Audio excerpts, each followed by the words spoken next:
So any effort to, why did they suppress it? Some of you folk were telling me about what people didn't want to because they couldn't carry on their lifestyle. This is exactly Romans. They suppress the truth. They're aware of the truth, but if they accepted the truth, they're going to have to accept a different lifestyle. That's crystal clear.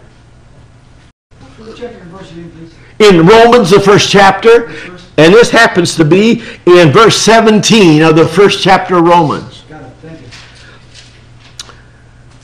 I mean, we're going to be reading that because I didn't want to have 2 hours of Bible study, but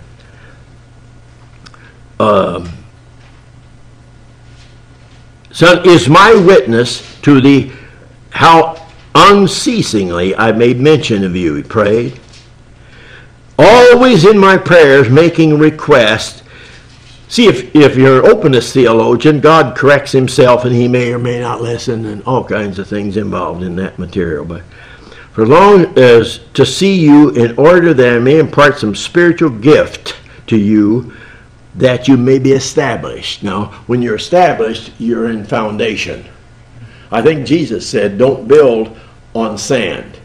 The Empire State Building has 43 concrete reinforced steel in the basement of that building. 43 floors. What for? For a foundation. No postmodern metallurgy is involved in that. It'll sway 14 degrees in the wind. Well, that's malleability of steel, and you better get the equations right or that building's not even going to get there before it falls down. I do not want you to be unaware. Now underscore that. Paul didn't want Christians at Rome to be unaware of what? They don't want to know it. That sounds too much like school, and I hated school. Don't like teachers, because all you can do, if you do history, is teach, and but that does keep teachers off the street. See, that's a cultural contribution of teachers, period, but of history specifically. It does keep you out of people's hair for the time being. I do not want you, in 13, I do not want you unaware, brethren, and often as I plan to come to you, and I've been prevented thus far, in order that I may obtain some fruit among you, even among the rest of the Gentiles, the Gentiles. Thank you very much for being here. I appreciate that. That's very good. The Gentiles. Now notice Rome is not what? Not Jewish. Rome is the capital city of the empire. Corinth is the cultural center of the empire. Rome is the political center of the empire. Now it's not odd to me that God spent a lot of time in what area? This is something about evangelism. Where do we go if we don't have enough people to go every place? Where do we go? It's foolish. Go where the people are. Isn't that odd? Now, I can't go to every village and community, but if you set the church on fire, that church will go to those communities.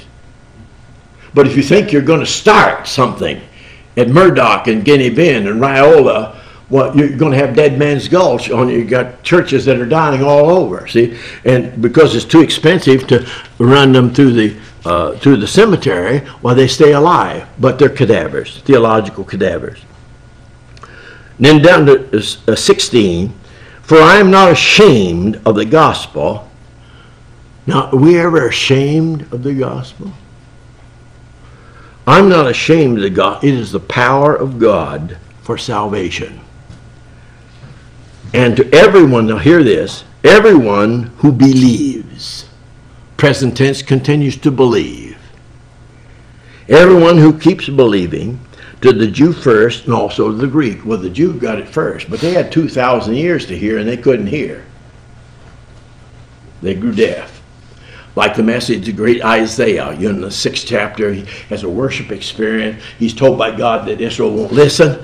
That's an odd job to get. And said, nobody's going to listen, so just go ahead and do it. He went anyway, but Israel went into captivity because they never heard. Anyway, what is the relationship of service and discipleship and worship? Last evening we mentioned to you Romans, the last chapter, the verses. He said, we worship God by the constant renewing of our nous. our thinking apparatus. We worship God. 22nd chapter of Matthew, when they tried to razzle-dazzle him, he said, what's the greatest commandment? He said, what? Is to love God with your whole heart, mind, and nous, your mind, your thinking apparatus. There's another word for if you want to say something else, but that's the mind. So here we love God with our mind, and we worship God with our mind. When you lose your mind, you lose your identity. So that's just the trick. What on earth does anybody care? What does that have to do with world evangelism? Well, see, the church has been silent when all these things unpack in its presence. And it's withdrawn. They said, just preach the Bible, just immerse people. But the Bible calls us to disciple people, and discipleship is where we engage that. It's one thing to make babies. You remember Paul in Corinth. It's bad, but he said, you've been Christians long enough and you're still on what? You know that. Nothing, I'm not assuming that you don't know. He said, you're still on milk. Well, that's rather offensive. He's not going to be invited back next year, I know that. He said, you've been Christians long enough that you should be what? Now notice those metaphors.